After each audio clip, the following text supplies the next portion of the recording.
Okay, we're going.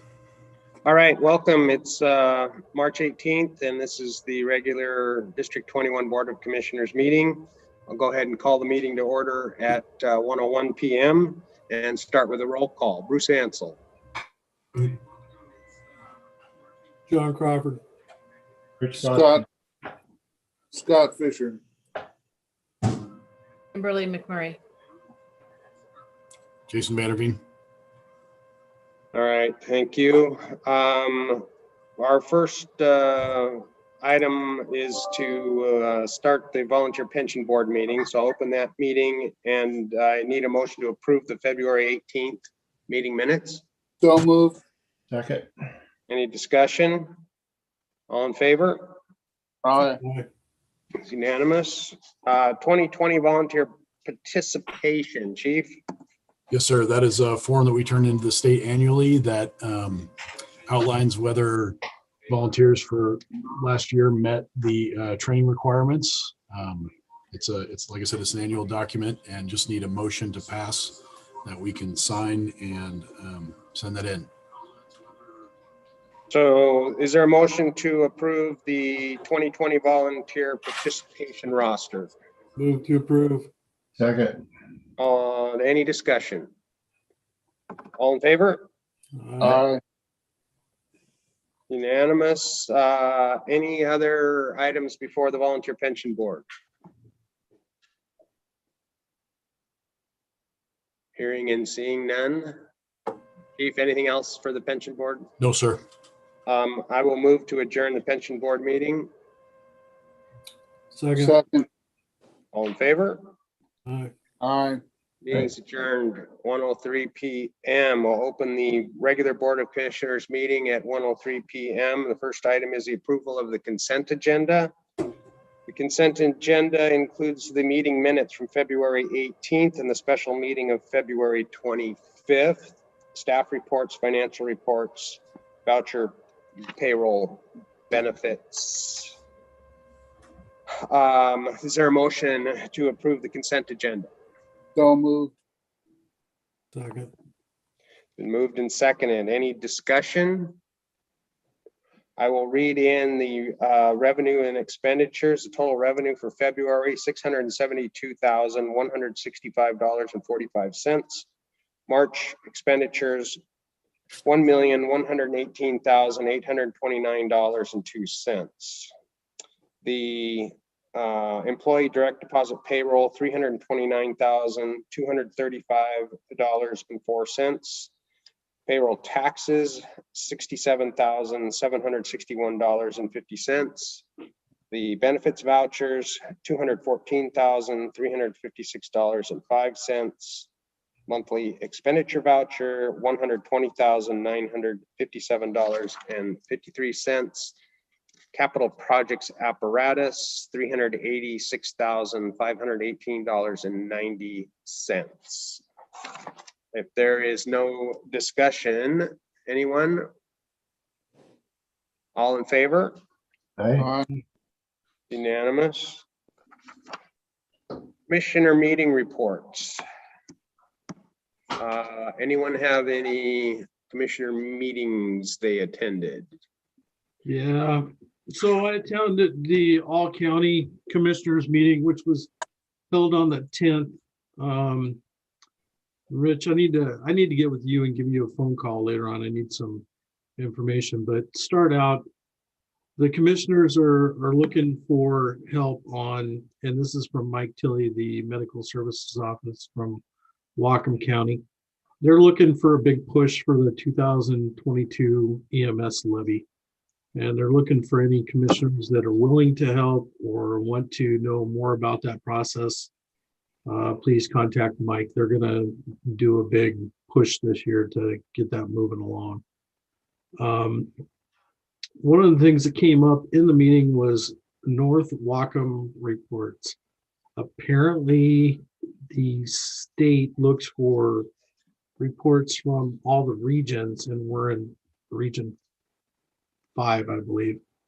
And basically all the North County fire districts, cities, what have you, are supposed to get together a couple times a year and sit down and basically just share information and talk. And that gets put into a report. That report goes to the head president of Whatcom County, and then he gives those reports to the state. This is supposed to happen a couple times a year, and it hasn't since one of our previous commissioners for District 4 left. They haven't got a North County report. Rich, I think you probably know what I'm talking about, but I've been asked to start that back up and get a North County report, which would include Ferndale and Linden. So once this COVID thing kind of settles down, what they recommend is a couple of commissioners from each district and the chiefs all sit down and, like I said, talk, have pizza, whatever. I did speak with our chief about it, and Jason stated that we have very good relationships with the outlining chief, so it shouldn't be a problem once the COVID kind of breaks and we can kind of sit down and conjure up something. And I know that, Rich, you've had some talks with Ferndale in the past, so just trying to get some information from you of who to talk to once all this settles down. So I will forward those minutes from that meeting as soon as I get them. It usually takes about a week or so. So if you have any questions about that, feel free to ask. So is it your recommendation that we wait until the governor lifts the meeting restrictions so we can meet in person? Yeah, I think that's a good thing. Once, we're supposed to open up the phase 3 here in a week or so. And I don't know how that looks as far as all sitting in the same room. But the East County has been having these meetings, and they just had one recently, which is District 14, District 1, District 16, and District 19. District 19 has a new fire chief, Ben Thompson, who was the fire chief for 35, 40 years out there, is hanging it up. So they have a new fire chief. So they had a pretty good meeting where they sat down, had pizza, sat in the same room, talked about their ideas of what they wanted to do and things like that. So I'm just going to kind of take note of that and think that we can do something similar too. Okay, well, if everyone's okay with that, we'll just kind of wait for message from you to say it's time to get together, and then maybe Jenny and Jason or whatever can help us coordinate a meeting. Sure, sounds good. That work for everybody? Yep.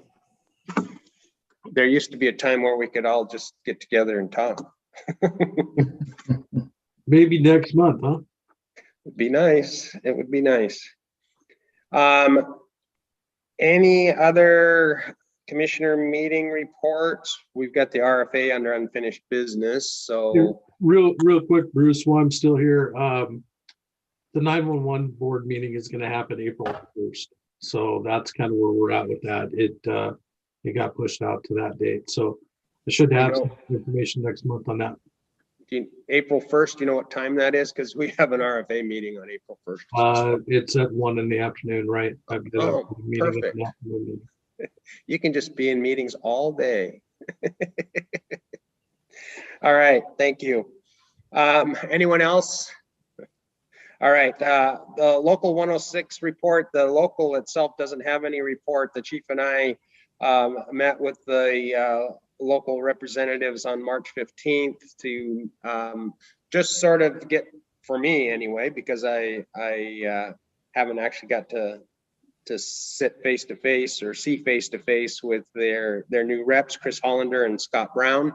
I thought that it was a very positive meeting. I think we are continuing our open dialogue and relationship with the local, and they seem to be very supportive of everything we're currently doing and appreciative of Chief Vanderveen and the job he's doing, and how it's been reflected in the morale of the personnel. So it was a good meeting. It was good to meet them, and look forward to them supporting us in the RFA process.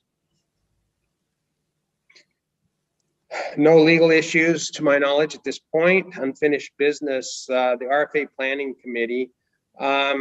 We talked about this in the committee about splitting costs. I guess we didn't actually have a formal motion to that fact. I think it's been an understanding, and it's been how we've been working. There were a couple of new issues that arose as far as getting ready for the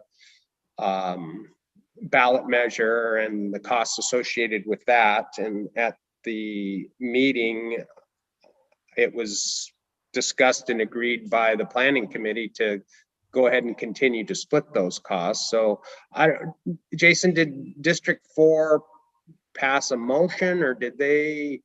They did not. They were just, it was brought up as a point of concern just because the number of, like, when it comes to like physical mailers, sending out a notice to every household that there's a discrepancy. We have far more voters than they do, and should that be handled on the district or by each district based on their size of their district? There was a counterpoint to that brought up by one of the District 4 commissioners that probably nowhere it's more important that the word get out in District 4 because their lid lift is going to be potentially bigger than the one in 21. So I think it got left more for you, myself, and Commissioner Hansen to sort out on the side, and that there would be more of a discussion about it at next month's meeting. So that was just the two considerations. Just because of the size, we have 30,000 voters. They have, 30, they have less than 10. Is it quote unquote fair for them to be paying for half of a physical mailer? All right. So any direction that our board would like to have the planning committee move forward with?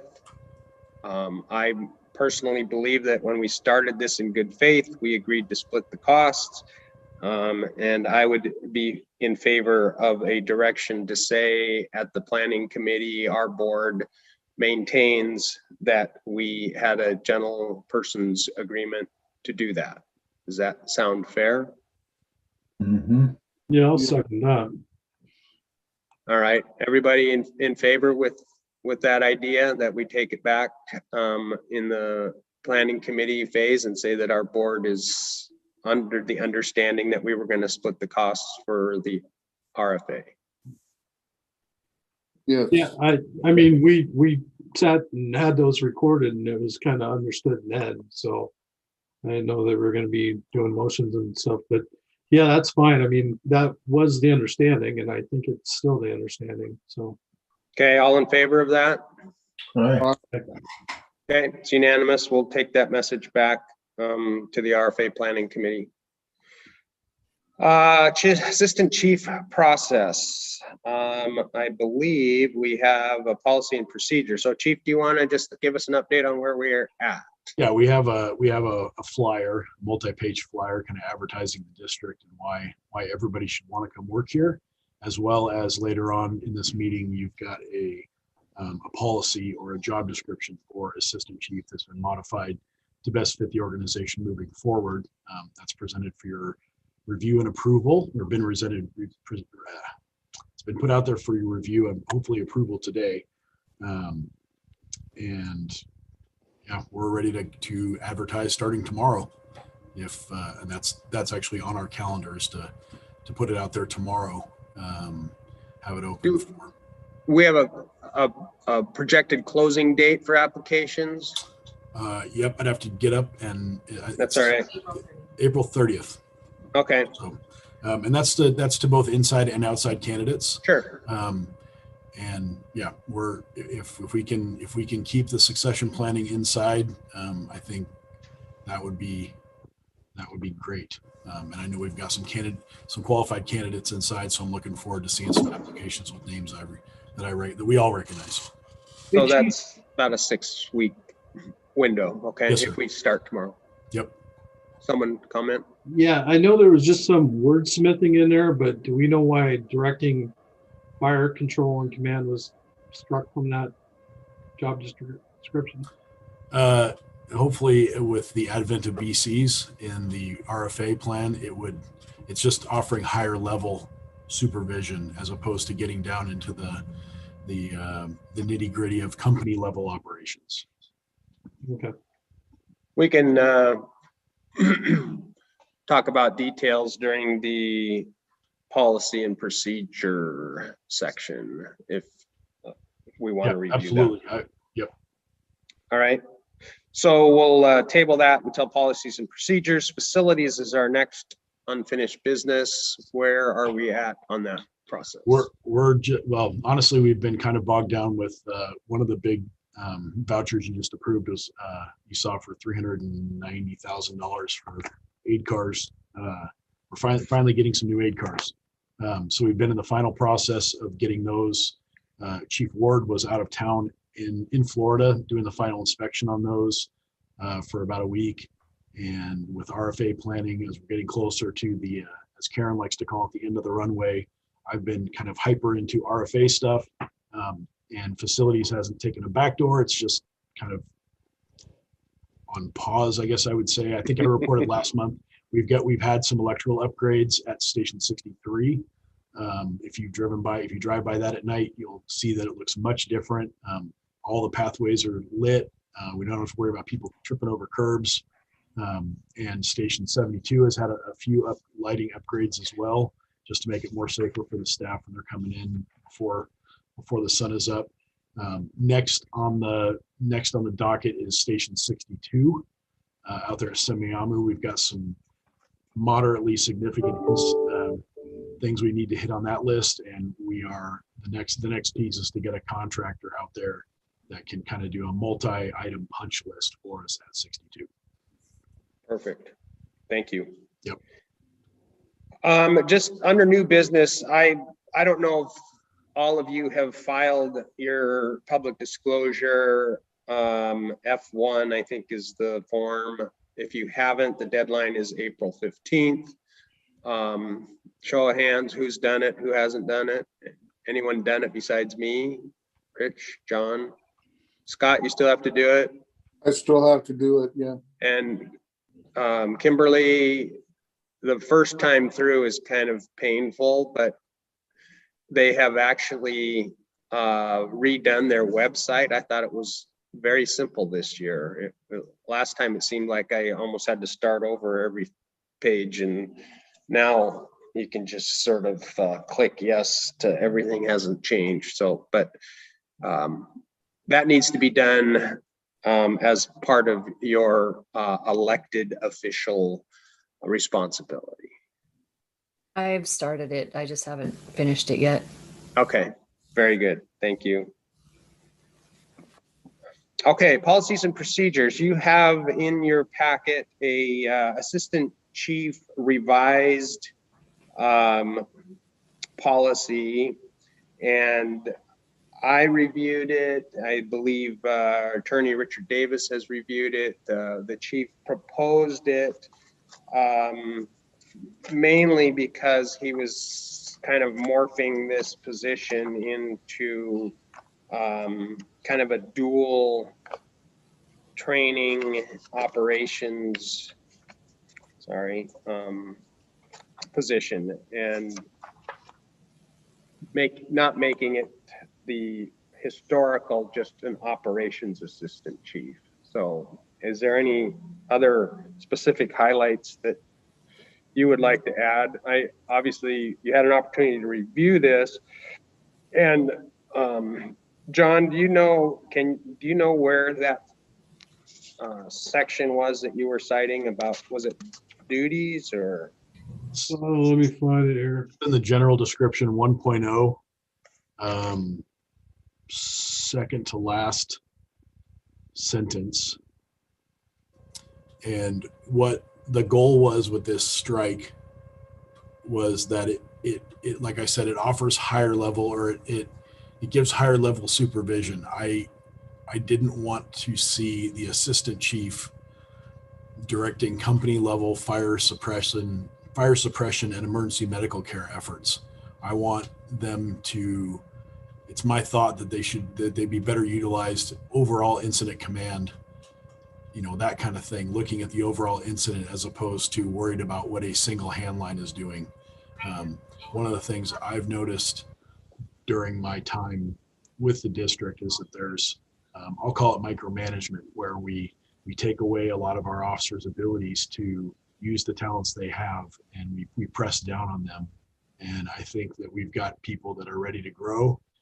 They're mature, and they know to make these decisions. They just need to be allowed to do it.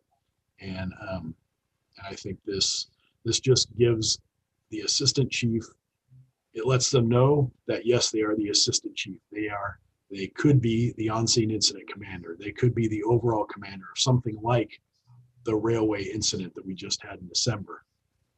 But let's let the company officers or the battalion chiefs do their job.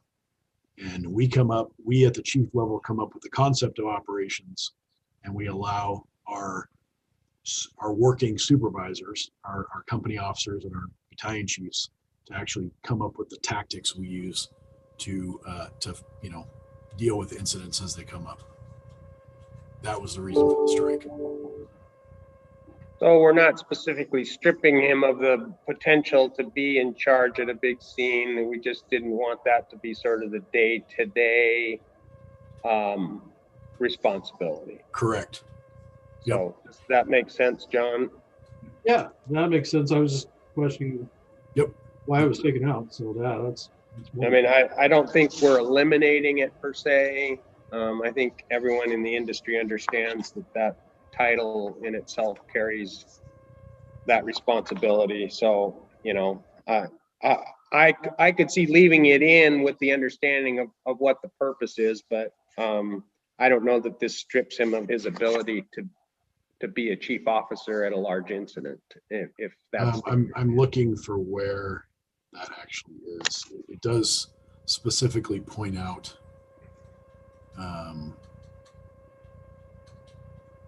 Well, just Mario, as the assistant chief for all fire district emergency operations, non-emergency. So it's 5.2.1. Thank you. I guess what I like about that staying in there is that it gives the battalion chief not just the position, but the authority to make those decisions without being micromanaged. So I like it taken out myself. Yeah, 5.2.3 also says responds to major incidents when requested and may assume command of the incident when appropriate. So we're covered. All right, so with all those strikes and edits and blues and reds and stuff, anyone else have any comments or questions for the chief about the new policy or the revised policy, I should say? Okay. Normally we only have to sign it now if it involves financial concerns, but you're asking that we approve this, chief? Yes, sir. Just because it's tied to, I mean, obviously it's a District 21 function today, but it's tied to the hopeful passage of the RFA. And I just wanted you to see that there's some planning, some future planning going on for the operation. We're not just talking about. All right. So is there a motion to approve policy number 0400.002.02 assistant chief? I didn't get that policy number. Can you say that again? I'll text it to you. Move to approve. Second. All in favor? Aye. Unanimous. Thank you, chief. That was a lot of straight throughs and additions to get that cleaned up. Policy for shift lieutenant is in here as well. Do you want to walk us through what's going on here? So shift lieutenant is before you because it hasn't been touched. If you look, it hasn't been touched since 2007. So we're going on a decade and a half of not updating our job description for our lieutenants. We are currently in the promotional process for lieutenant captain and training captain, and we've noticed some discrepancies. There are classes outlined in this job description that must be taken before you can be promoted that haven't been offered in 6 years. Not just by the district, but by the National Fire Academy haven't been offered in 6 years. So we're putting, we're asking our people to do things that are impossible, which leads to, people asking for, it gives, and I don't have the ability to waive anything in this job description. And that's by design, because they wanted, the original intent was that the lieutenants must do this to become a company officer, to become a commissioned officer. And as they rise through the officer ranks, then they can kind of subspecialize, take different classes, and it gives the chief the ability to waive things at the higher ranks. But they wanted the lieutenants to have absolutely a minimum level of education, training, and experience when they came into the position. So what we did was we did clean up some things in the essential duties and responsibilities section. We took out things that either don't exist anymore, that are the handled by one person, like the SCBA equipment and maintenance. Every lieutenant doesn't do that, so we don't need it in everybody's job description. Same with district safety meetings. This was written when it was a one station department. So you have to remember now we have multiple stations, multiple shifts. So we cleaned all that up. And then the biggest piece of cleanup is if you get to section 6, minimum qualifications, we added things or changed things to make it more, to make it relevant to today, and classes that are offered today. And that's what you're seeing, is that we're not lowering the standards. We altered them so that they're achievable. The best example I have of that is prior to 2015, there was a some of you that are in the fire service may know there was a National Fire Academy Leadership 1, 2, and 3 class that almost everybody took. Well, that's the class that hasn't been offered since 2015. And having been on the executive board of the union, I know that when it says leadership, prior to this revision, it said you needed additional training in leadership. And that's what it meant was leadership 1, 2, and 3. But people can't meet that anymore. So we've updated it for today to a National Fire Academy approved leadership course. And NFA or IFSAC safety officer, we went through and looked at what do our people have and what can they get today. And we also added, you'll see 6.6, which memorializes today how classes are done. They're not just all done. Before classes were done, you had to have a physical attendance.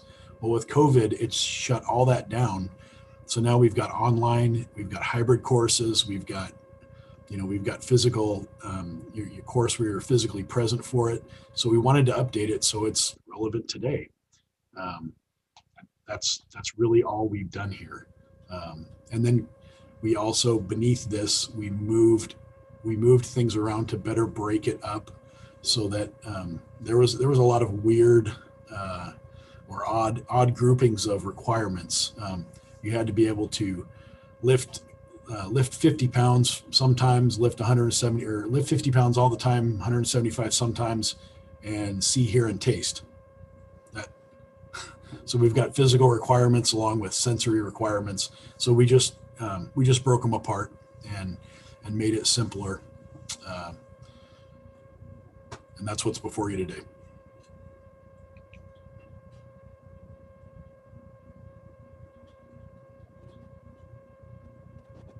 That last page of that, what, page 9, Chief? Yes. What is this used for? This is something that's been in all the job descriptions since the beginning. and I am honestly not quite certain what it's there for. We just updated it to say that, it seems like it's just it kind of outlines the chain of command, and then it's like a synopsis of the position. So it's kind of, I have read the district policy and understand it and agree that I will follow it, sort of thing, and then Right. it goes in the file. Yep. Who my supervisor is, that I'm not exempt, that this is what I understand that I am, and that we're, I don't know if this middle section, special conditions of employment, is necessarily like a waiver of the ADA requirements, but it's pointing out that this job has specific things that might exclude someone from that type of situation. Is this really needed anymore? I don't know. As I'm talking here, I'm thinking maybe I need to send this last page to Richard Davis. Probably be worth his eyeball on Yep. it, so I guess the next $1 million question is this going to create any havoc with the personnel, or has labor had their eyes on this, or are they going to have any issues with it? The labor, it's been sent to Scott Brown and Chris Hollander, the new labor representatives. They gave me a thumbs up, or it looks good. I did, because of the difficulties of hammering out, I'm trying to say this the right way. The current job description, not the one you're looking at here, but the prior to this one, made the qualifications very muddy, and it made it very difficult. And so I placed the lieutenant's promotional examination on hold until I could get this job description looked at and rewritten. I did not change the core of the job description. You can still see the requirements are basically the same. They're better spelled out. And what I'm going to do is, if this gets approved, I'm going to repost for the position of lieutenant. The captains and training captain position are going to proceed as scheduled. We have a retirement coming up in late June where I need a captain. We're going to need to promote a captain, and the training captain position has been vacant for a year. We're well past our time to fill that position. I won't need lieutenants until those promotions are made. So I want to take the time. I want to do this once. I want to do it right. And I sent out a letter. I sent a letter to all the candidates that said, it's my responsibility. This wasn't looked at prior to the posting for the original test. And I take responsibility for that.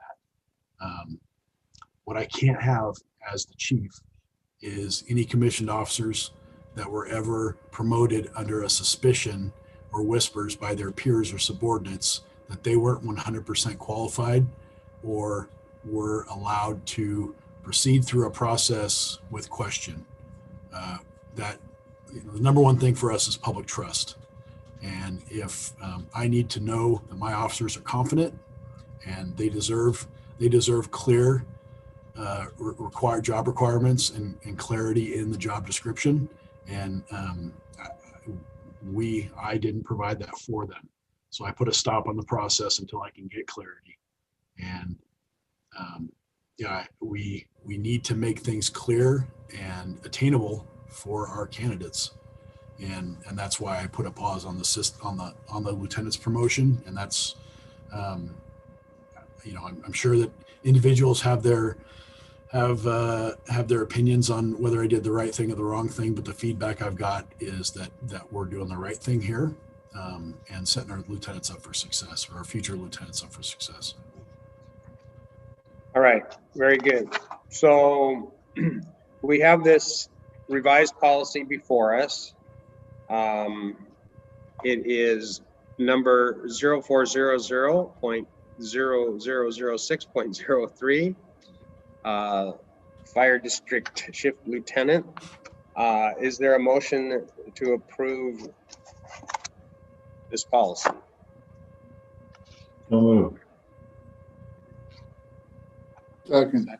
Okay, it's moved and seconded. Is there any other discussion, or we've suggested to the chief that he look at page 9 and have Attorney Richard Davis get his eyes on it and see if it fits what we're doing. Again, I think it's just from a 10,000 foot level. It looks like it's just that the individual, when they accept that position, they sign that document that says they will follow those. I don't ever recall having to sign one of those in my career, but we'll see what he has to say about it.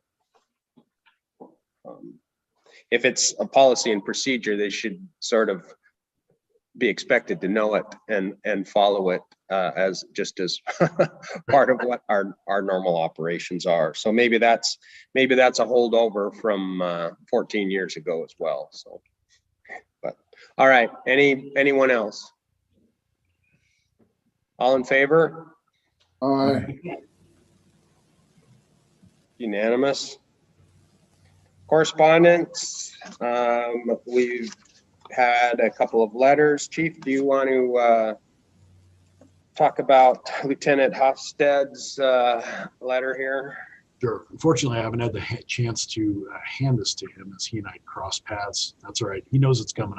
I talked to him on the phone. All right. Lieutenant Hofstede arranged, kind of dreamed up, arranged, did all the logistics and pulled off a fire officer 1 and 2 and a county operations class for our aspiring company officers. By all accounts, it's been long overdue for the district to provide that kind of training to its people. And it was very well done. It was very well coordinated. It really went off without a hitch. And I just wanted to thank him for his efforts. He's brought a lot of excitement back to the folks on the floor and training. And it was just really good to see. I mean, we had gosh, probably overall we had 20 different people taking classes at one time or another. And that's great. That means people are engaged and they're looking to move up and move forward. So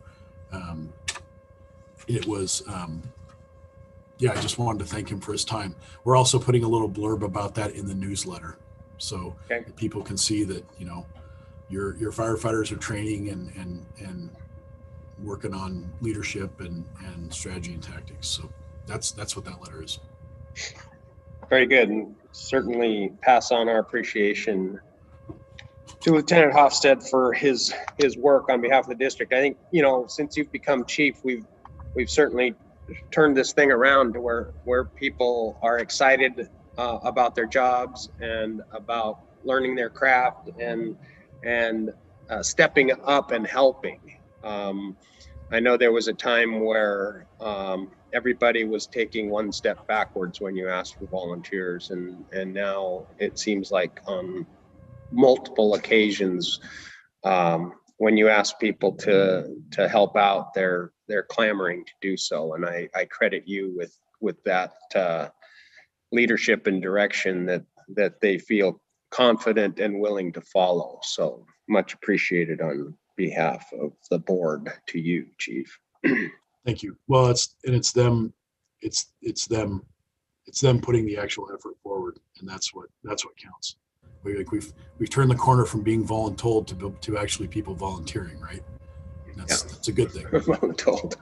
I've heard that one before. It's a Marine Corps-ism. Okay. Yeah, I understood. All right. Next board meeting is the 15th of April. Is that going to work for people? Isn't that tax day? No, they extended it another month. I was going to say, I think they pushed it back.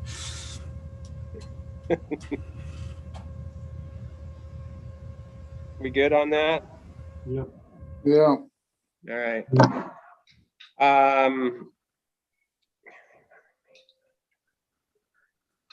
So we have a candidate filing announcement, May 17 through 21. That would be Commissioner McMurray and Commissioner Crawford, if you so choose to file for the election. And I think that is 18, 19, 20, 21. That's just a short window, isn't it? May. Yeah, the week of the 17th is the candidate filing time. That's new news to me. So any questions, probably need to contact Jenny and get the gory details on that. Commissioner McMurray, since you were appointed, you have to run for election. And Commissioner Crawford, man, have you been a commissioner for 6 years now? Going on? You've been sitting there right alongside me. Yeah. I thought I was the new guy. All right. You've been warned. Agenda items for next meeting, with the City of Blaine Fire partial interlocal agreement that just seems to stay on forever. I'm assuming Jenny's back there somewhere. We've got the RFA Planning Committee update. I don't know, Chief, you want to leave facilities on here? Is that an ongoing thing? Yep. Yeah, I think a monthly report would be good. Yeah, we may have to approve a bid or something like that as well, depending on the amount for that. I guess, yeah, an update on the assistant chief process, where we are on that. Anything else that anyone can think of? All right, executive session. We need to have an executive session, and I expect this is going to go on for at least a half an hour, if not longer. So I am going to adjourn into executive session for 30 minutes. It's 1:43 p.m. And we'll, if we need longer, we'll reconvene. I do not believe there will be any action. Rich, there won't be any action after the executive session. So for those of you who are waiting with bated breath for 30 minutes or longer to hear what we have to say when we come out of executive session, we will adjourn the meeting. But until then, we're going to sign off and convene in executive session, and everyone here is invited. Can we take 5 minutes? Absolutely. So let's go ahead and stop the